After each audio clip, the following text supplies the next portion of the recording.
నా పేరు నీరుకొండ వీరం చౌదరి, రాజమండ్రి.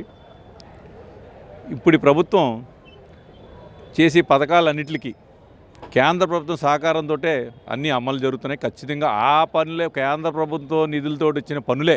స్మార్ట్ సిటీ కానీ, ఇవాళ రాజమండ్రి డెవలప్మెంట్ కానీ, వేరే ఎయిర్పోర్ట్ డెవలప్మెంట్ కానీ, రోడ్స్ కానీ, ఇప్పుడు ఏమన్నా మారంపూడి ఫ్లైఓవర్ కానీ రాష్ట్ర ప్రభుత్వంకి కేంద్ర ప్రభుత్వం ఇచ్చే నిధులు చేసే పనులు పరుగులెడుతున్నాయి. రాష్ట్ర ప్రభుత్వం కొన్ని మన ఎస్సీ ఫండ్స్ కానీ, బీసీ ఫండ్స్ కానీ వీటిని సక్రమంగా ఇస్తలేదు. వాటిని వేరే విధంగా బటన్ కార్యక్రమానికో లేకపోతే లబ్ధిదారులకు నవరత్నాలకో డైవర్ట్ చేస్తూ వారు కొంత ఈ దేశ భవిష్యత్తుకి విద్యార్థులు కార్పొరేషన్లు అంటే ఏంటండి, ఎస్సీ కార్పొరేషన్, బీసీ కార్పొరేషన్ అంటే దానివల్ల చదువుకుని వాళ్ళ స్వయం వృత్తితోటి లోన్లు తీసుకుని ముందుకెళ్ళే వ్యవస్థనే కొంచెం కుంటుపరిచింది.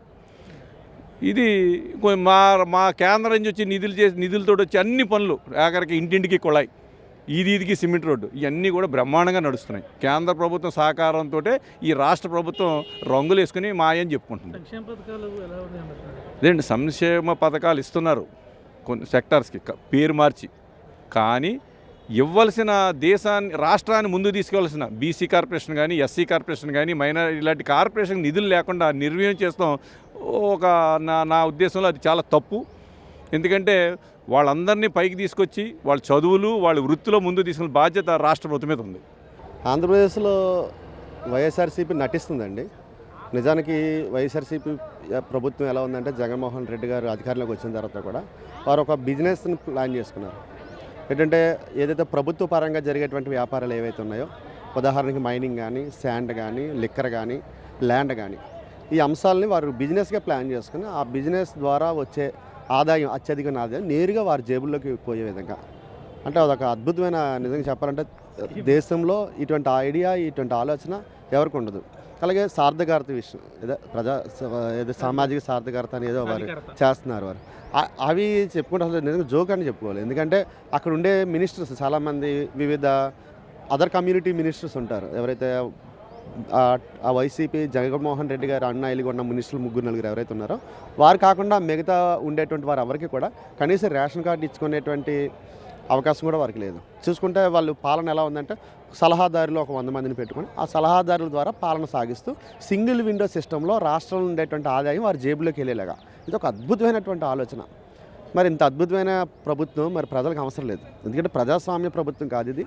ప్రజలకి అనుకూలంగా ప్రజా అభివృద్ధి కోసం, ప్రజల సంక్షేమం కోసం పనిచేసే ప్రభుత్వం అయితే ఏమి కాదు. ఎందుకంటే ఒక విద్యార్థులకు కానీ, మహిళలకు కానీ, రైతులకు కానీ, ఎవరికైనా సరే కనీసం ఎవరైతే మధ్యతరగతి వారు ఉన్నారో, పేదవారు ఉన్నారో, పేదల సంక్షేమం ఉందో వాళ్ళకి కూడా ఇది ఏమాత్రం ఉపయోగపడేటువంటి సంక్షేమం కాదు. ఎందుకంటే మీరు ఏ సంక్షేమం చూసుకోండి, ఆరోగ్యం చూసుకోండి, లేకపోతే రేషన్ చూసుకోండి, ఈ అన్నీ కూడా కేంద్ర ప్రభుత్వం నేరుగా ఇస్తున్న నిధులే తప్ప ఆంధ్రప్రదేశ్ నుంచి నేను చేశానంటే కేవలం ఒక రైతులకు ఇచ్చేటువంటి నెలకు 6,000 రూపాయలు, ఇంకో 7,000 రూపాయలు జత చేసి ఇచ్చింది తప్ప ఈ రాష్ట్రంలో ఇంకోటి ఏం లేదు. అలాగే బీసీలకు సంబంధించింది ఒక్క లోన్ కానీ, ఒక సబ్సిడీ లోన్ కానీ, ఒక విదేశీ రుణాల లోన్ కానీ, విద్యార్థులకు ఇచ్చేటువంటి లోన్ కానీ, అలాగే స్కిల్ డెవలప్మెంట్కి సంబంధించిన ట్రైనింగ్ క్లాసులు కానీ రాష్ట్ర ప్రభుత్వం జీరో. ఫస్ట్ టైం మొట్టమొదటిసారిగా భారతదేశ చరిత్రలో, ఆంధ్రప్రదేశ్ చరిత్రలో జీరో బడ్జెట్ తోటి బీసీలకి రూపాయి కూడా ఇవ్వకుండా జీరో బ్యాలెన్స్ తోటి నడిపిన ఏకైక ప్రభుత్వం రాష్ట్ర ప్రభుత్వం ఏదంటే జగన్మోహన్ రెడ్డి గారి ప్రభుత్వం.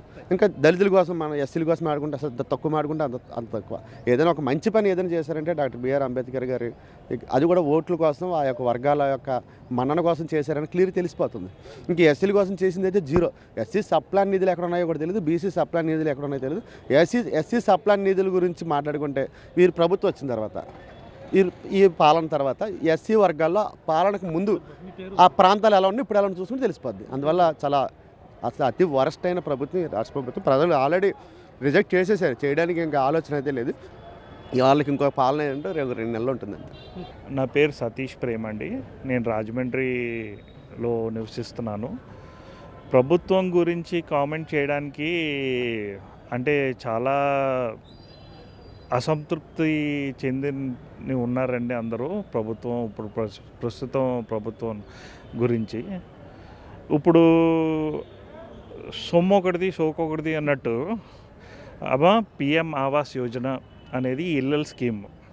అదేమో ఇప్పుడు జగనన్న కాలనీలు, జగనన్న అయ్యి అని చెప్పేసి అవి మబ్బి పెట్టేస్తున్నారు. అట్ ది సేమ్ టైం నాడు నేడు మీరు తీసుకుంటే సర్వశిక్ష అభియాన్, అలాగా సంక్షేమ పథకాలు అన్నీ ఏమో మన సెంట్రల్ గవర్నమెంట్ ఇస్తుంటే వీళ్ళు చేసే రంగులు ఆ blue colour paint, green colour paint, white colour paint పూమేసి ప్రతిదానికిను మేము ఇచ్చేమన్నట్టు చెప్పుకుంటున్నారు. ఇప్పుడు జనాల్ని ఎంతకాలం అజ్ఞానులుగా ఉంచి మనం ఎంత అభివృద్ధి పొందాము అనేది మీరు ఆలోచిస్తే ఇప్పుడు స్టేట్లో జరుగుతున్న అభివృద్ధి పనులన్నీ సెంట్రల్ గవర్నమెంట్ ఇవే అభివృద్ధి పనులే. ఇప్పుడు పైగా ఆయన ఇప్పుడు ఈ గవర్నమెంట్ సెంట్రల్ గవర్నమెంట్ని ప్రశ్నిస్తుంది ఆంధ్రాకి ఏం చేశారు అని. ఆంధ్రాకి ఇప్పుడు ఈయన చేసిందంతా సెంట్రల్ గవర్నమెంట్ నిధులతోనే, మళ్ళీ ఈ గవర్నమెంట్ చేసిందంతా సెంట్రల్ గవర్నమెంట్ నిధులతోనే. ఇప్పుడు 14 ఫైనాన్స్ కమిషన్ కానీ ఇవన్నీ ఆ నిధులు సెంట్రల్ గవర్నమెంట్ వీటితోనే చేసిన డెవలప్మెంట్ ఇది. సో ఆంధ్రప్రదేశ్కి సెంట్రల్ గవర్నమెంటే స్టేట్ గవర్నమెంట్ కన్నా ఎక్కువ చేసిందనే అభిప్రాయం నాకుంది. సంక్షేమ పథకాలు జగన్ ప్రభుత్వానికి శ్రీరామ రక్ష అని చెప్తున్నారు. ఆ సంక్షేమ పథకాలు అన్నీ ఇందాక చెప్పినట్లాగా స్టిక్కర్లు అత్త సొమ్ము అల్లుడు దానం చేశాడు అన్నట్లుగా. ఎలా అంటే ఇప్పుడు మీకు ఇందాక చెప్పాను కదా, సర్వశిక్ష అభియాన్ ఏమో నాడు నేడు, నెక్స్ట్ ఇప్పుడు అంగన్వాడీ బాలింతలు దగ్గర నుంచి వాళ్ళకి వచ్చే బెనిఫిట్స్, వాళ్ళకి వచ్చే ఫుడ్డు, అవన్నీ అదంతా కేంద్ర ప్రభుత్వం ఇస్తున్న ఇవి. సో అవన్నీ కూడా మన ఈయన స్టేట్ గవర్నమెంట్ పేర్లు వేసేసుకుని అన్నీ నేనే డెవలప్ చేస్తున్నాను అనేది వాస్తవం కాదు. బీసీలకి అయితే ఘోర అన్యాయం జరిగింది. బీసీ కమిషన్లో వేశారు కానీ రూపాయి నిధి లేదు. ఇంకా ఎస్టీ వాళ్ళకి కూడా ఘోరమైన అన్యాయం జరిగింది. ఇప్పుడు మారేడుమిల్లి ఆ ప్రాంతంలో మీరు చూస్తే అద్భుతమైన స్కూల్స్ కట్టించింది సెంట్రల్ గవర్నమెంట్. ఏకలవ్య స్కీమ్తో అది చేసింది సెంట్రల్ గవర్నమెంట్. సో ఏ డెవలప్మెంట్ అయినా సరే మన ఆంధ్రప్రదేశ్లో చేసింది అంతా సెంట్రల్ గవర్నమెంట్ మాత్రమే అనేది నా అభిప్రాయం అండి. సత్య శ్రీనివాస్ చిరువల్లు. ఇప్పుడు మేము కాతేరులో ఉంటున్నాం. ఇకపోతే అంటే రాజమండ్రి రూరల్ నియోజకవర్గానికి వస్తుంది. ఇకపోతే మన గడిచిన 5 సంవత్సరాలుగా మన రాష్ట్ర ప్రభుత్వం చేసే పని ఏంటంటే కేవలం సంక్షేమం తప్ప అభివృద్ధి అనే దానికి శుభ్రంగా గాలికి వదిలేశారు. దానికి ప్రధాన ఉదాహరణ ఉన్న రోడ్లను అసలు వేయకపోవడం, ఏమన్నా ఉంటే బాగు చేయకపోవడం. ఇదంతా చూసి చివరికి ఏమైందంటే ఇది గుంటల కోసం రోడ్లు ఉన్నాయా అని అనిపిస్తుంది. కాలక్రమంలో చూస్తే మోటార్ బోట్లు నడుపుతారేమో కూడా అనిపిస్తుంది. అది విషయం.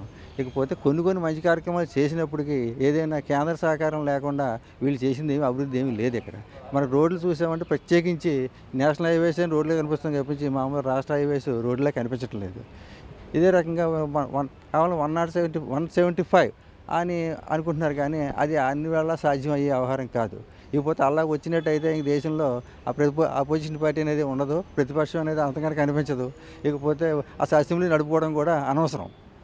కానీ వీళ్ళు ప్రతి ప్రభుత్వం కూడా ఎంతో కొంత మంచి అనేది చేస్తుంది. కానీ కేవలం ఆ మంచి అనేది అన్ని వర్గాలకి సమంగా ఉండేలాగా, ఆ అన్ని ప్రాంతాలు సమంగా ఉండేలాగా చూడాలి. అలాగే రాజధాని కూడా ఏదో వికేంద్రీకరణ చెప్పారు. ఆ వికేంద్రీకరణ అనేది కరెక్ట్ అయిన పద్ధతి కాదు. ఎందుకంటే రాజధాని వికేంద్రీకరణ కావాల్సింది అభివృద్ధి వికేంద్రీకరణ కావాలి. పరిశ్రమలు కానీ లేకపోతే ఏ రకమైనటువంటి విద్యాలయాలు కానీ ఇట్లాంటి మన దేశ పనికొచ్చేవి మన విద్యార్థులకి తర్వాత కాలంలో ఉపాధికి వచ్చేవి కావాల్సి ఉంటుంది తప్పించి వీళ్ళు కేవలం ఏదో ఒక రాజధానిని 3 చోట్ల పెట్టేస్తే అభివృద్ధి అయిపోద్ది అనుకోవడం అనేది కరెక్ట్ పద్ధతి కాదు. ఎంతసేపు ఇందులో అధికారంలో వీళ్ళని వాళ్ళు కొట్టుకోవడం, వాళ్ళ మీద వీళ్ళ మీద వాళ్ళు తప్పించి ఎవరో కూడా ఏ రకమైన అభివృద్ధి గురించి వీళ్ళు పట్టించుకోవటం లేదు. ఈ రకంగా చూస్తే త్వరలో పరిపాలన అనేది కుప్పకూలిపోవడం ఖాయంగా ఉంది. ఇది నా వ్యక్తిగతమైన అభిప్రాయం. నా పేరు వీరసత్య బాలకృష్ణ అండి. మా ఊరు రాజమండ్రి. గత 5 సంవత్సరాలుగా ఆయన సీఎం అయిన కాడి నుంచి కూడా సంక్షేమ పథకాలు అంటూ ఏమీ లేవు.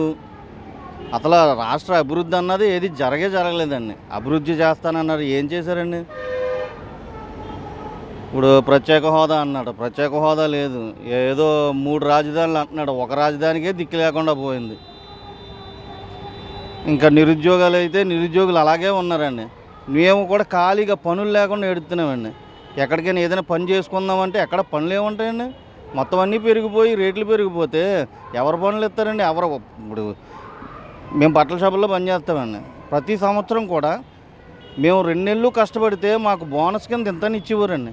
ఈ సంవత్సరం కాంట్రాక్ట్కి ఎవరిని పెట్టుకోలేదు. ఎవరిని మాకు ఒక సేల్స్మెన్గా బతకాలన్నది కూడా మాకు ఏ రకంగా మాకు పుట్టి పెరిగిన కాడి నుంచి మాకు బట్టలు కొట్టే బాగా ప్రపంచం. ఆ బట్టల కొట్టులో ఇప్పుడు జనాల దగ్గర డబ్బులు లేకపోతే వచ్చి బట్టలు ఏం కొనుక్కుంటారండి? ప్రతిదీ పెరిగిపోతే ఇంకెవరు వచ్చి కొనుక్కుంటారండి? మొత్తం అంతా ఈ రాష్ట్రం అంతా ప్రభుత్వం ఇలాగే తయారైందండి. అసలు ఏ రకమైన అభివృద్ధి లేదు. ఎవరి దగ్గర డబ్బులు లేవు. ఏ పని పాటు లేకుండా ఉంటున్నారండి. అంటే సంక్షేమ పథకాలు గెలిపిస్తాయంటారు జగన్? ఇంక ఇప్పుడైతే అసలు ఆ జగన్ గారు నెగ్గే ఆలోచనే లేదండి. అసలు నెగ్గరండి. సమస్య లేదండి. ఏంటి ఏం చేస్తున్నారండి? అసలు ఏం జరిగిందనండి?